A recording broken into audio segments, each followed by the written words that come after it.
Bagnaia closes the door, but Marquez means business. He wants to hit the front and then check out if he can. Yeah, he wants to hit the front, but I'm hoping he's learned from Silverstone. We saw what happened there 2 weeks ago. Away we go. The Ducatis power their way down to the first corner. Look out for Jorge Martin and look out for the Aprilia of Aleix Espargaro also coming through. He's going to make a position, and Marc Marquez has threaded the eye of the needle. He's gone from fourth and up into second place. He's already closing in on our race leader. I think it's Pecco Bagnaia who is going to lead them through from the start. Miller's dropped to third. Aleix Espargaro. Marquez thinks about it. He thinks about it early on. Does he have a second bite at the cherry? Not this time. Pecco Bagnaia closes the door, but Marquez means business. He wants to hit the front and then check out if he can. Yeah, he wants to hit the front, but I'm hoping he's learned from Silverstone. We saw what happened there 2 weeks ago. He'd basically been really impatient on that first lap, too aggressive, and he took himself and Jorge Martin out. Let's hope he has learned from that. Joan Mir made it through eventually on Fabio Quartararo. He fought hard over those positions, though. We've had a crasher, and it's Alex Marquez who's gone down. Don't forget, he was on the podium here 1 year ago. Last year's race winner, Alex Rins, started from back in 20th. It's anyone's race today, but it's Pecco Bagnaia from pole position who leads the way as Marquez limps out of the Aragon Grand Prix, his home event. Yeah, it looks like on the exit of turn 5, so that could have potentially been a high side. Easy to do on the first lap, get pushed wide on the dirty part of the track. Already the black lines being laid down by those Ducatis coming through turn 13 over the rise, and then the track drops down. Marquez had a crash here. As I say, he said he would have saved it, the old Mark. He didn't on that occasion. Can he keep it on two wheels today? Can he manage that tyre to the end like he managed in Austria before the race came? There's been strange comments from Marquez last night to the Spanish press. He was saying that feels like he's almost an ordinary rider now, can't quite do some of the special things he's done in the past. That Ducati then, when was that? That was Martin through on Quartararo. You'd think it would suit Yamaha, but Meregali said it, Cal Crutchlow said it on the grid, didn't he, to Natalie? In that last corner, they are losing 3 or 4 tenths, really, in that last sector, and it is just turned 16 and 17. Yeah, I was talking to Cal Crutchlow about it, and he said it's not good round that corner at all, that Yamaha. Well, in qualifying, it rang true, didn't it? Because Quartararo was up there battling for pole, and then suddenly both Ducatis of Bagnaia and Miller found 4 tenths, nearly half a second, just in that final piece of tarmac. So, as we settle down on lap 2 of the Aragon Grand Prix, Marc Marquez is trailing Pecco Bagnaia. He's been 6 times a winner here over the past, 5 of those in MotoGP. This is Marquez, of course, and 1 in Moto2, whereas Pecco Bagnaia never really got on with this circuit at all. No, he said yesterday he's really shocked. He wasn't really looking forward to the Aragon round, but he turned up here on Friday with the same setting in the motorcycle that he had at Silverstone, and he said the bike just worked. He said we haven't made any major no changes at all, only the overall gearing.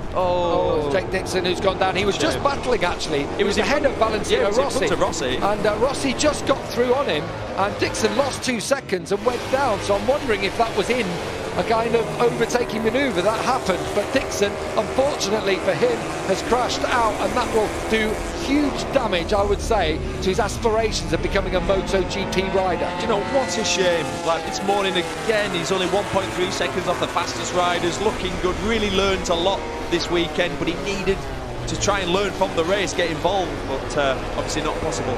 Brad Binder firing it through on the inside of Fabio Quartararo, who is labouring in these early laps. Said before the weekend, Aragon really wasn't his favourite place to come to.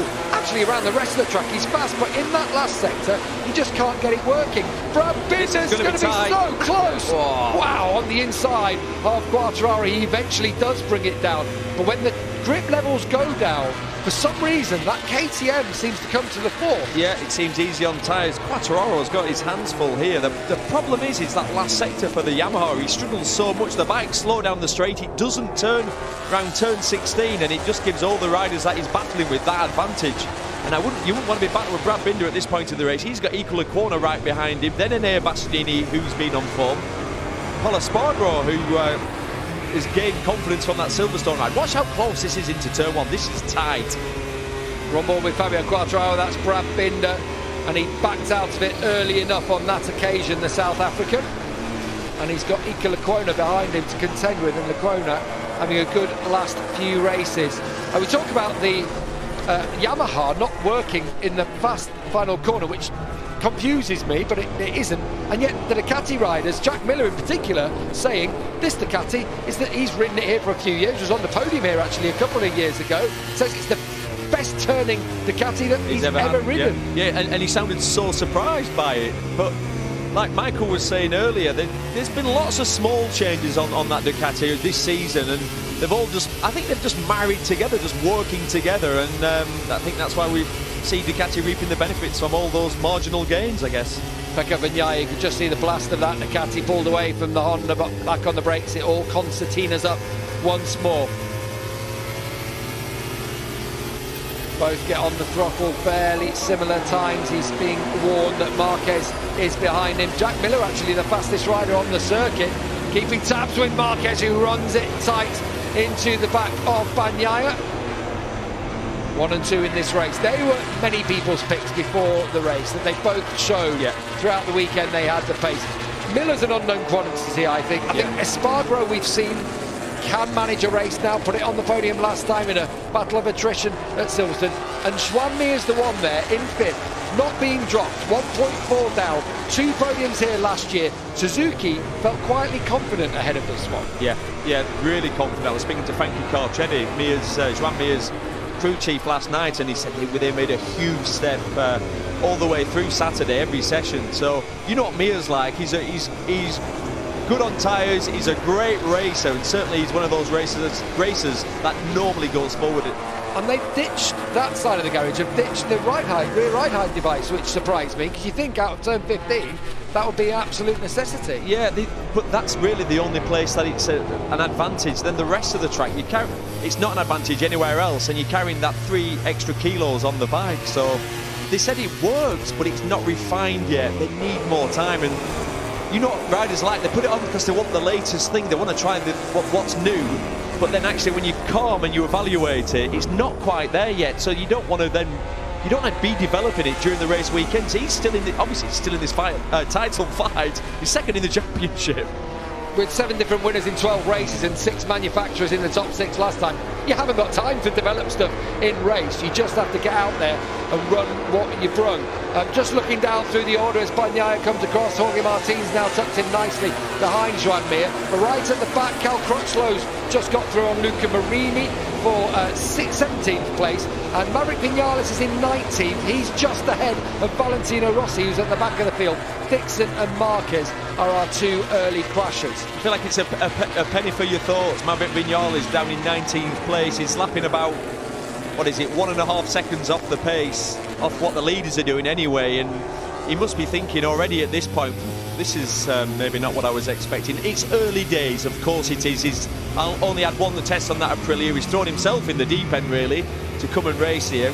The class in this is as a test that they wouldn't have had. Trying to understand how to ride a V4, work out how to improve that Aprilia, and really the focus is 2022.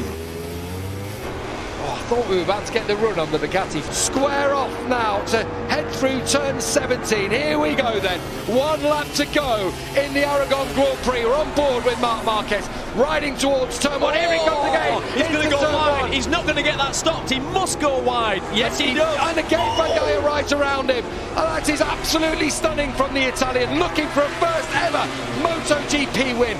Marquez trying to find a way through, but every time he does, he has to run wide. This time Bagnaia tries to keep the pace going, so Marquez can't find a way through, but he's going to go again. He does it, dives on the inside, keeps it tight this time, but again he goes wide. And again Bagnaia reclaims the lead. They've swapped positions about 6 times in the last lap and a half, and we've still got half a lap to go. A little twitch from Marquez, out of turn 7, into turn 8, down through the corkscrew.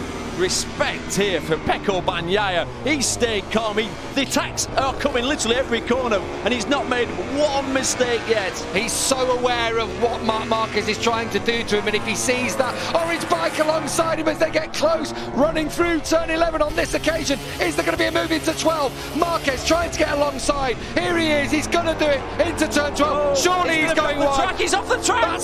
That's it. He's outside track limits. Surely that's got to be it for Marc Marquez in this race, and Pecco Bagnaia is going to win his first ever MotoGP race. He's going to still think Marc might be there as he attacks the straight for the final time. Pecco Bagnaia has produced a masterclass to beat Marc Marquez in his own backyard. Here he comes, Pecco Bagnaia. Finally, he's going to take a MotoGP win for Ducati. He's going to be the 8th different winner in this incredible MotoGP season. Pecco Bagnaia for Ducati takes victory in the Grand Prix of Aragon. Marc Marquez is beaten into second place. And across the line, Joan Mir, a lonely ride into third, but it's delight for Ducati. What a race. I mean, you said it earlier, it was like a game of chess. We knew the race was going to come alight, and look at that for the championship. Conqueror has done pretty well there, I'd say, to get 8th. He was dropping back like a stone. Enea Bastianini took 6th. It was Espargaro 4th, Miller in 5th. Bastianini, brilliant from the Moto2 champion.